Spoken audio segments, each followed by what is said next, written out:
तनी हुई डोरी में अनुप्रस्थ तरंग, transverse wave in A stretched string.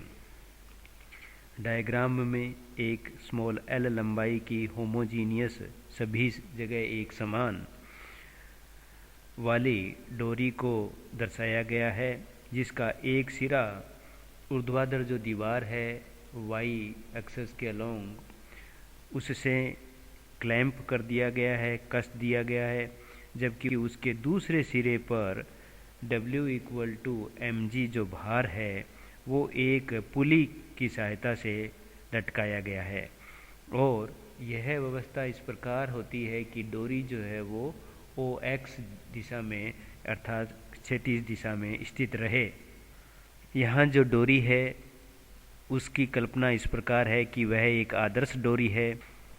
आदर्श डोरी से तात्पर्य यह है कि यह डोरी जो है वो परफेक्टली इलास्टिक है, पूर्णतः प्रत्यास्थ है। डोरी में घनत्व, मोटाई पूरी लंबाई में समान है। उसकी डेंसिटी और लेंथ जो है वो सभी जगह सेम है, चेंज नहीं हो रहे हैं, अलग अलग जगह पर मान अलग अलग नहीं है। और जब यह कंपन करती है तो इसकी लंबाई में कोई चेंज नहीं होता है। देयर इज नो चेंज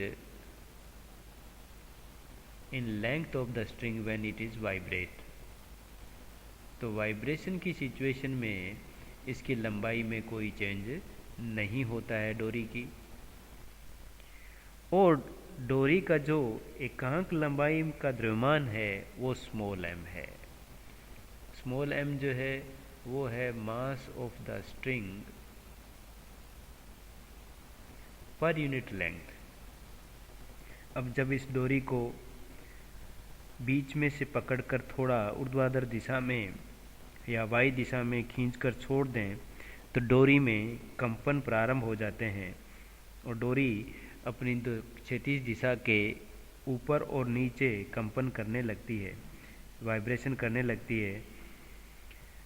और इससे डोरी के दोनों सिरों पर विपरीत दिशा में अपोजिट डायरेक्शन में टेंशन जो है वो लगने लगता है, जो डोरी को अपनी पहले वाली स्थिति में लाने का प्रयास करता है।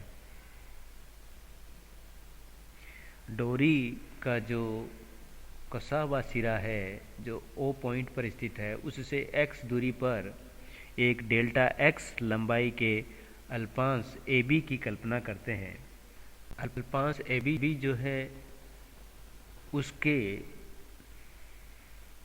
सिरों पर जो तनाव बल होगा T = mg, यह जो टेंशन है यह उसके टेंजेंशियल लाइन या स्पर्श रेखाओं द्वारा दर्शाया जाता है, जैसा कि डायग्राम में दर्शाया गया है। AB अल्पांश के सिरों पर जो स्पर्श रेखाओं के क्षैतिज से जो झुकाव है वो मान लेते हैं θ1 और θ2 है। मीन्स जो A और B पॉइंट पे जो टेंशन का जो टेंजेंशियल लाइन के थ्रू दर्शाया गया है वो टेंशन हॉरिजॉन्टल लाइन से θ1 व θ2 कोण पर स्थित है। A सिरे पर जो टेंशन T है उसके दो कंपोनेंट T cos θ1 व T sin θ1 है। T cos θ1 क्षैतिज दिशा में है और T sin θ1 जो है वो ऊर्ध्वाधर दिशा में है। इसी प्रकार टेंशन T के जो B पॉइंट पे जो कंपोनेंट है वो T cos θ2 व T sin θ2 है, जहाँ T cos θ2 जो है वो क्षैतिज दिशा में है व T sin θ2 जो है वो ऊर्ध्वाधर दिशा में है। जब डोरी का कंपोनेंट डेल्टा X का मान उसकी लंबाई कंपेरिजन में बहुत कम हो तो θ1 व θ2 के मान जो है वो बहुत कम होंगे, अति अल्प होंगे। तो इस प्रकार हम कह सकते हैं जब θ1 व θ2 के मान बहुत कम है तो उस सिचुएशन में T cos θ1 nearly equal to T θ1, क्योंकि cos θ1 की वैल्यू θ1 के इक्वल हो जाएगी। इसी प्रकार T cos θ2 जो है वो भी T θ2 के इक्वल होगा, बट इन दोनों के मान बहुत कम है तो θ1 का मान भी लगभग θ2 के इक्वल ही होगा, जिससे T cos θ1 व T cos θ2 अपोजिट डायरेक्शन में होने से इनका जो परिणामी मान होगा वो 0 होगा। that is resultant of T component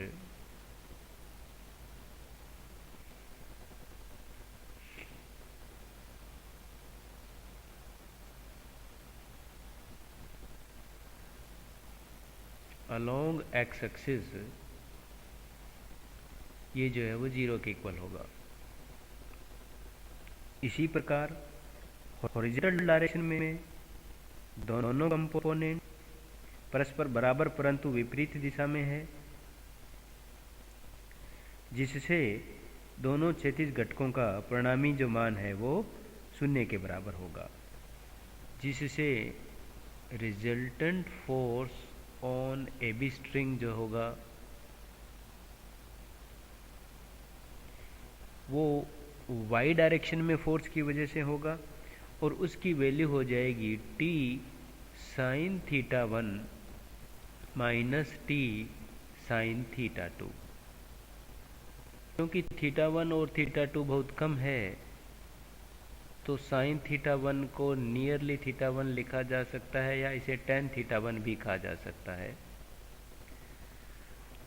that is इसको del y by del x A point पे रिप्रेजेंट किया जा सकता है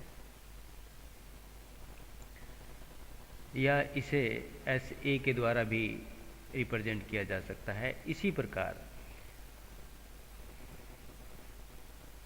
साइन थीटा 2 को नियरली थीटा 2 के इक्वल या टेन थीटा 2 के इक्वल लिया जा सकता है और इसे del y by del x B point पर भी रिप्रेजेंट किया जा सकता है। देट इज इसे s इंटू बी भी नोट किया जा सकता है। यहाँ s जो है वो del y by del x के इक्वल है। इस प्रकार रिजल्टेंट फोर्स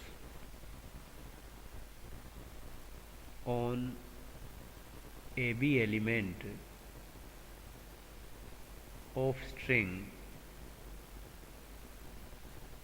इक्वल टू हो जाएगा T साइन थीटा 1 की जगह लिखा जा सकता है del y by del x at A point minus T sine theta 2 की जगह लिखा जा सकता है del y by del x at B point.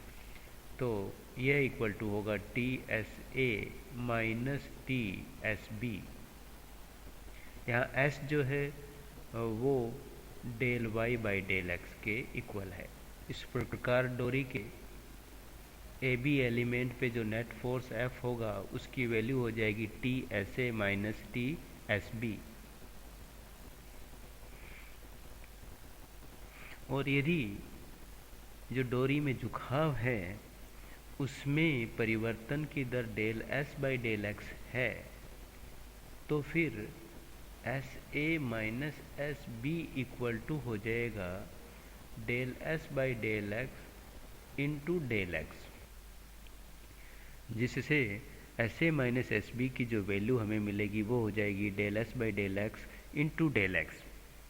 और S A minus S B equal to del by del X, S की value put कर देते हैं। एस की वैल्यू है del Y by del X into del X, तो यह है del two Y by del X square into del X जो है वो S A minus S B की वैल्यू मिलती है। यह वैल्यू जो है S A minus S B की वैल्यू इक्वेशन 2 में रख दें तो जो रिजल्टेंट फोर्स मिलता है वो हो जाता है T del two Y by del X square into del X. क्योंकि डोरी का जो ए बी एलिमेंट है उसका जो मास होगा वो हो जाएगा m इंटू डेल्टा एक्स। क्योंकि मास पर यूनिट लेंथ जो है वो m है तो फिर डेल्टा एक्स डिस्टेंस का जो डोरी का मास होगा वो होगा m into delta x. y विस्थापन के लिए, y डिस्प्लेसमेंट के लिए इसमें जो एक्सेलरेशन होगा वो एक्सेलरेशन हो जाएगा del two Y by del T square, जिससे ए बी एलिमेंट का जो फोर्स हो जाएगा, फोर्स की वैल्यू हो जाएगी मास इंटू एक्सेलरेशन वाले फार्मूले से तो फोर्स इक्वल टू होगा mass of A B element that is m into delta X into acceleration, और एक्सीलरेशन है del 2y by del t square. इस प्रकार इक्वेशन 4 और 5 जो है वो आपस में इक्वल होंगी। इन दोनों को इक्वेट करने पर m into delta X del 2y by del t square equal to t del 2y by del x square into del x।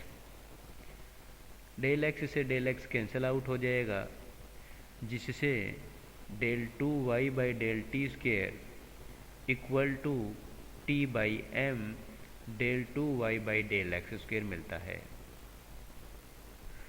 Wave equation की जो स्टैंडर्ड डिफरेंशियल इक्वेशन की फॉर्म होती है उसके अनुसार del 2y by del t square equal to v square del 2y by del x square होता है।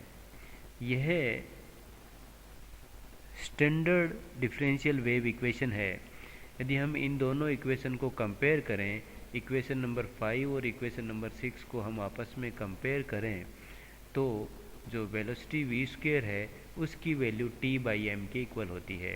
तो इस प्रकार v square equal to t by M, जिससे स्ट्रिंग में जो वेलोसिटी का फार्मूला मिला, अनुप्रस्थ वेव जो है ट्रांसवर्स वेव की जो वेलोसिटी है उसका फार्मूला हो जाएगा रूट टी बाई एम।